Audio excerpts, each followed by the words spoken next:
Bang Adian, kita juga beranjak untuk membedah kembali poin tuntutan kami ini. Mendesak bukan hanya pemerintah, bukan hanya eksekutif, tapi juga legislatif yang dianggap mungkin kompromistis, Bang Adian.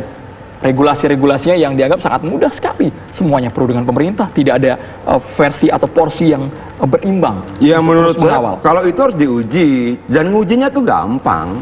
Rajin-rajin baca aja. Perdebatan demi perdebatan, kritik mengalir. Saya juga melakukan kritik terhadap kementerian-kementerian tertentu dari tahun 2014. Pas saya dulu juga tahu, saya pernah mengkritik Sudirman Said waktu itu, saya pernah mengkritik Jonan waktu itu, kemarin saya mengkritik Menteri BUMN misalnya segala macam, dan itu biasa saja gitu loh. Kalau kemudian mau tanya, apakah teman-temannya lain melakukan kritik yang sama?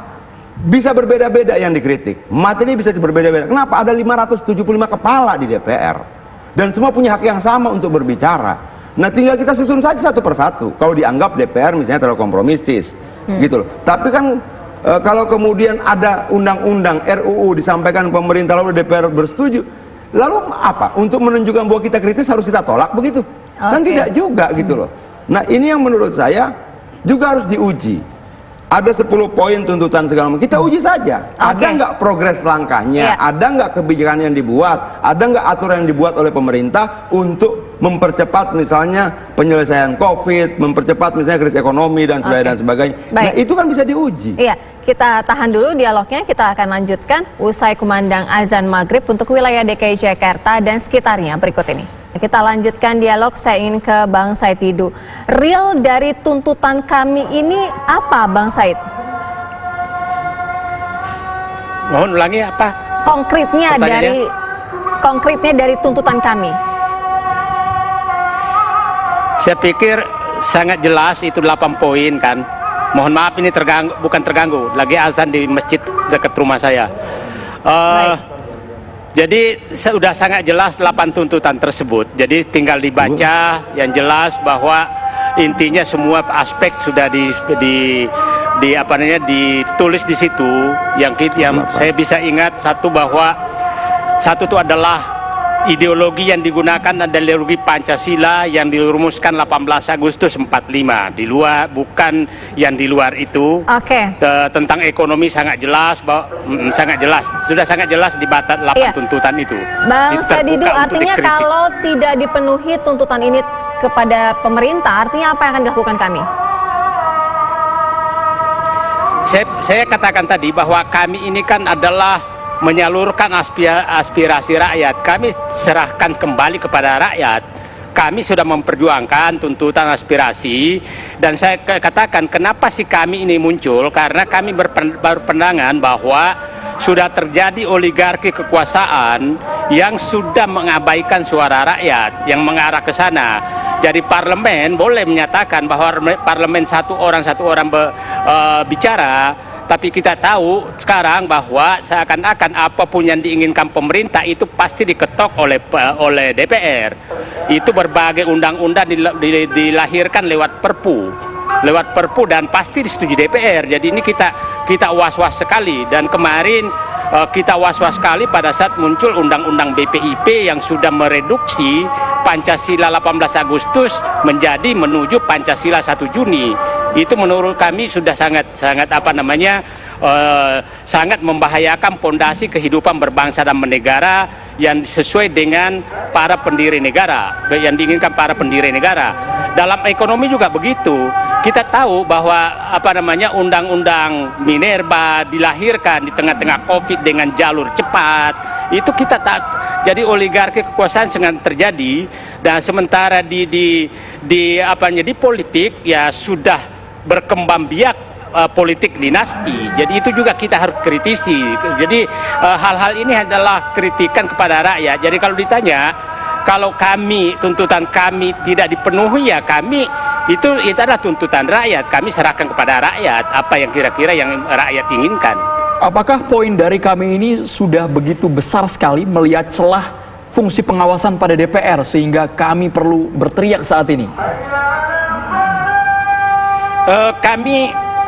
Puncaknya adalah pada saat Perpu nomor 1 tentang Corona dan menjadi Undang-Undang nomor 2 tahun 2020 yang dengan rela DPR mengamputasi dirinya, menghilangkan hak budget hak budget terhadap dirinya. Berarti kita berpendapat bahwa DPR sudah menyadari dan mengamputasi dirinya untuk kehilangan hak, sehingga apapun yang ingin dilakukan pemerintah itu sah saja.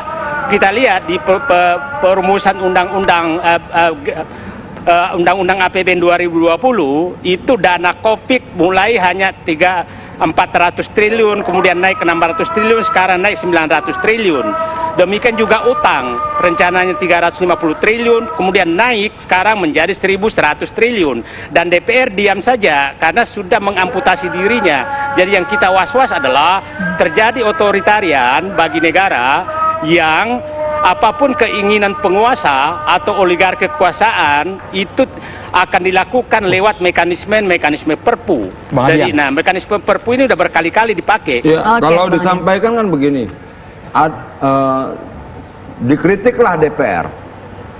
Di dalam DPR itu ada partai-partai politik, di bawah partai-partai politik itu ada underbow sekian banyak. Lalu dikritiklah pemerintah dan sekian banyak menteri dan sekian banyak struktur dan sebagainya. Apakah cara ini menjadi manifestasi sebuah gerakan moral di mana kita cuma benar sendirian dan lainnya salah? Disampaikan DPR salah, pemerintah dan seluruh menterinya salah, dan seluruh jajaran di bawahnya salah segala macam. Kalau dibilang sampai jajaran terbawahnya misalnya camat juga salah segala macam. Oke, bagaimana mungkin kita bilang saya gerakan moral yang menghakimi orang lain, yang menghakimi lembaga lain dan sebagainya? Itu menurut saya itu terlalu jauh. Makanya saya tidak mau membahas dulu tentang poin-poin tuntutan, tapi substansi ini organisasi apa sih? Mereka punya dasar gitu data loh. juga, Bang. Nah, kalau begitu perdebatkan datanya dulu yuk. Kenapa DPR bisa bilang saya mungkin mengkritik menteri lebih keras daripada saya tuduh? Walaupun saya dari partai pendukung pemerintah, tapi dalam kapasitas kritik yang membangun, kritik untuk kebaikan bersama, saya lakukan. Waktu 2014, saat saya juga masih bersama-sama dengan Pak Sudirman Said, saya juga mengkritik Pak Sudirman Said kok, saya juga mengkritik Jonan kok, itu loh. Tapi bahwa kemudian kalau kita kritik, apakah harus tercapai kritik itu? Saya kritik Pak Jonan, apakah harus tercapai? Apakah harus negara iya kan? Kan belum tentu juga. Dinamika politik itu ya dalam perdebatan argumentatif itu. Oke, Gitu baik. loh. Nah, kalau kemudian yang dituntut oleh kami tidak terrealisasi karena debat argumentasi, pemerintah bilang oke, DPR setuju kok. Oke, kemudian kita sedang mengerjakan ini kok. Dalam sekian bulan kita mengeluarkan sekian peraturan baru segala macam untuk penanganan COVID. Bagaimana? Artinya negara tidak diam dong. Yang tidak menarik kan Ya, kalau misalnya begini, ada momentum wabah penyakit. Kenapa sih kita tidak fokus sama-sama di situ gitu loh? Oke. Kita selamatkan rakyat sama-sama, gitu loh. Oke, baik. Kritiklah kinerja pemerintah. Oke, tapi berikan solusinya bagaimana? Bang Said singkat saja, Bang, sebelum closing statement. Oke. Ya, saya setuju, tapi jangan juga menganggap bahwa kebenaran adalah milik penguasa. Itu jangan juga. Kebenaran juga bukan milik kami. Jadi seakan-akan kalau menyalahkan pemerintah sudah benar. Yang kedua, bahwa COVID digunakan bahwa sudah bekerja untuk COVID. Kami juga minta jangan bersembunyi di balik COVID untuk melakukan oligarki kekuasaan, karena kami membaca itu. Begini loh, berlindung balik COVID untuk menggunakan oligarki kekuasaan. Pak Saididu, kita bicara oligarki sedikit saja ya. Tentang asal-usul kata oligarki dan definisi awal oligarki itu adalah kekuasaan kecil yang mengatur banyak orang. Kalau kemudian saya manifestasikan dalam struktur organisasi kami, 3 orang mengatur sekian banyak orang, itu juga oligarki. Oke, baik. Jika secara etimologi ini akan lebih panjang lagi dialog kami. Terima kasih banyak Bang Adian Apitupulu dan juga Bang Saididu sudah bergabung di Kabar Petang. Terima kasih Pak Saididu. Terima kasih. Terima kasih.